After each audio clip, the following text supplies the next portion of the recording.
Hello everyone, and hi Igor. Welcome to another episode of Beyond the Edge, our podcast dedicated to the evolving landscape of international media and the relationship between PRs and journalists. It's Carlotta, PR manager at Disclosures, and thank you, Igor, for being here today. Thank you very much, Carlotta. Thank you for inviting me today. So in this episode, we'll explore your insight into the current state and future of travel journalism. So let's get started with our very first question. So Igor, what inspired you to become a travel journalist, and how did you get your start in this industry? It's actually quite funny because I started like a long time ago in 2014 as a broke backpacker in Southeast Asia. So I was basically going with a very good friend of mine to Thailand. We were like backpacking, having those amazing adventures. I had back then like a very old GoPro, so I started to take some pictures with it. And then I decided like, hey, it will be fun to document it actually, the journey, and to put it like on a WordPress blog. So I started to do that. I came back and yeah, it was very difficult to like monetize it back then. So then I decided to start like a language school to be able to travel full time. So I will be able to stay longer at different locations. And I worked for like 6 to 7 years as a language teacher. And slowly I got more and more projects like ghostwriting, content marketing, a lot of commercial projects for like tourist brands. And also I started to do some collabs like with ecologists, like tour agencies, hostels. And then I kind of like enrolled in a National Geographic course to get a certification. And later like some publications followed on other blogs, and also was lucky one time to get published in the Dutch Columbus Travel magazine and on their website as well. So then I kind of like started to really become like a travel journalist by basically doing commercial projects for the tourist industry, but also like publications. And how has the world of travel journalism changed during the last year, especially with the rise of travel influencers and creators? I think it's changed a lot because back then in 2014, like the travel blogging was quite, you could say like a trendy thing. And nowadays, it's more like content creators, influencers as well. However, now I can see also like a big shift, like AI is still like a big thing. Still, it can't, of course, replace the people because, yeah, I mean, if people travel, they have, of course, authentic stories. So people love to have that personal narrative. So, for example, with my academy, the Travel Media Academy, we also teach like travel journalists, how to use AI, but in an ethical way.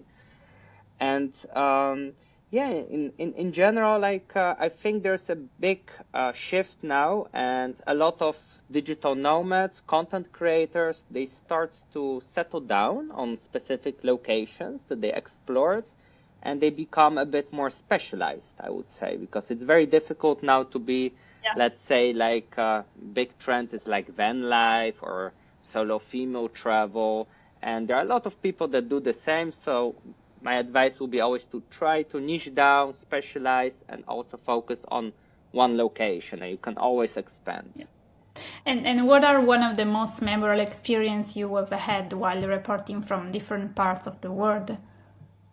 Oh, that's a very good question. Would you like to hear more like a nice experience or a scary Whatever experience? you like, whatever you feel, it's the more interesting. So I can maybe mention like like two maybe experiences. So I will start with the scary one. So was one time in Ecuador. I was making a story about Paja de Toquilla, also called the Panama Head.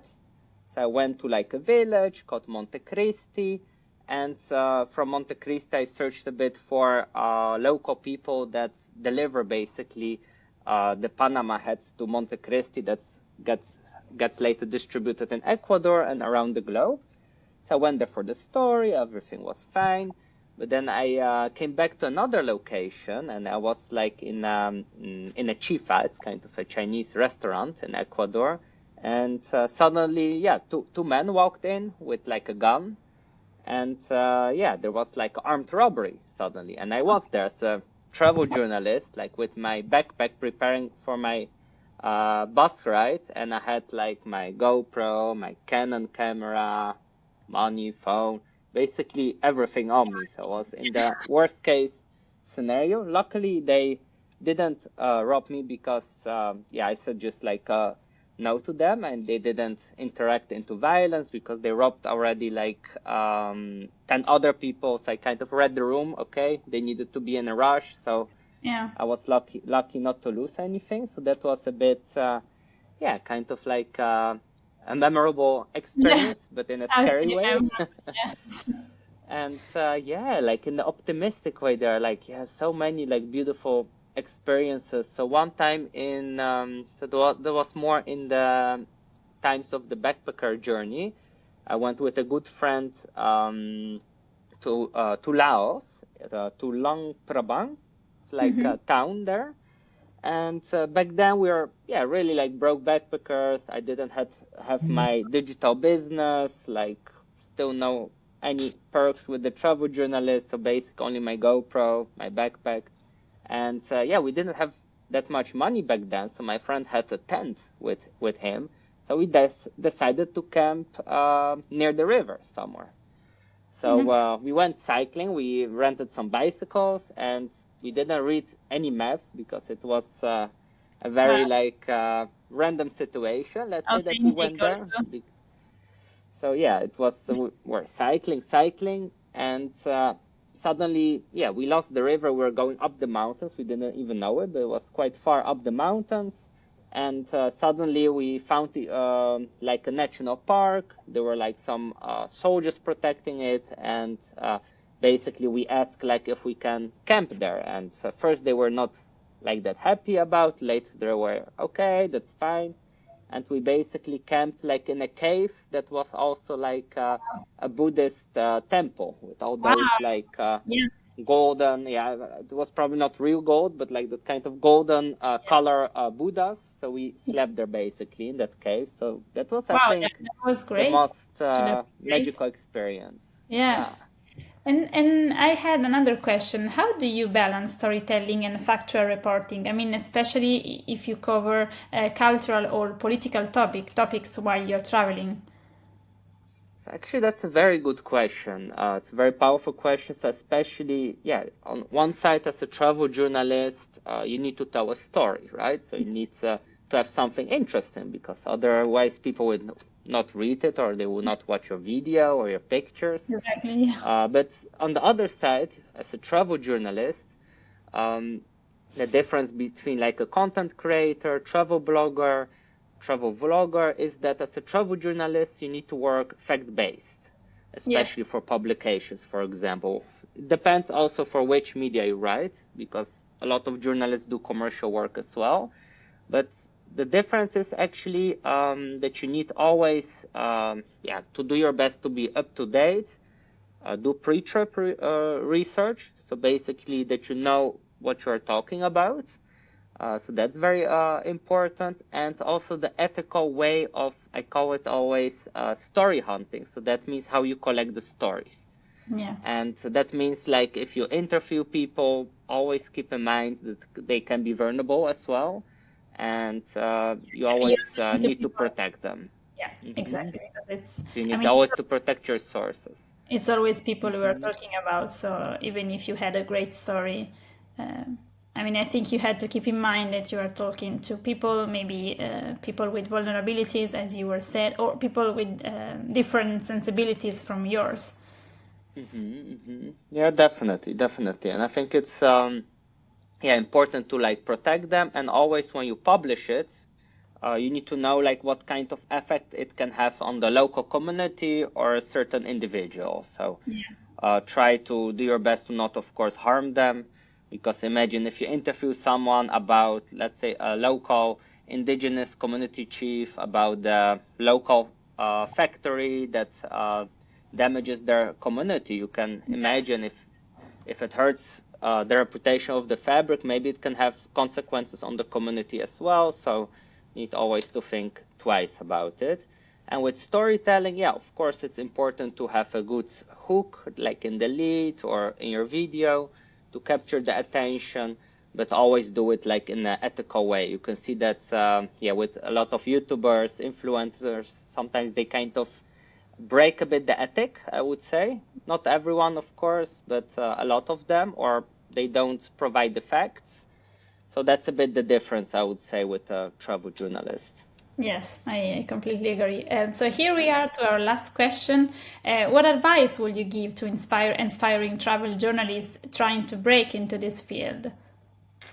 Actually, I think I would give like yeah, well, the biggest advice will be to do pre-trip research. So before you go somewhere, use the time if you prepare for your journey just to read about the culture, connect with the right contacts with the people that they can guide you, they can help you to find that story, and you can set up interviews, collaborations also, like maybe with some local tourist boards, maybe local travel journalists as well.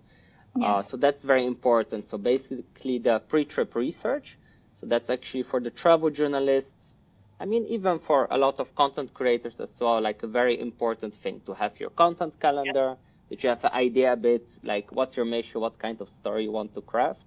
Yeah. And then the second one is basically, I call it always boots on the ground. So that means story hunting.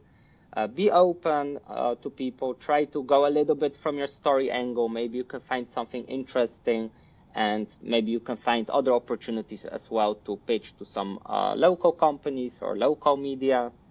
So that's a bit the second advice, is just to also be a bit spontaneous when you are abroad. Okay, so thank you, Igor. That was very interesting and inspiring, and I really hope that a lot of young aspiring journalists hearing that will try and decide to, to take this path as you did. Thank you very much. And also, if anyone is like interested of like becoming a travel journalist, I'm always happy to provide more information about the master classes that we do from the Travel Media Academy. And that's actually about how to learn ethical travel journalism, how to use AI, SEO blogging, but also like blogging so you can be found on the search engines, and Yeah. especially connecting with tourist brands. So if anyone is curious, are always welcome to check it out or to reach out to me. Thank you. Thank you very much, Igor. Thank you very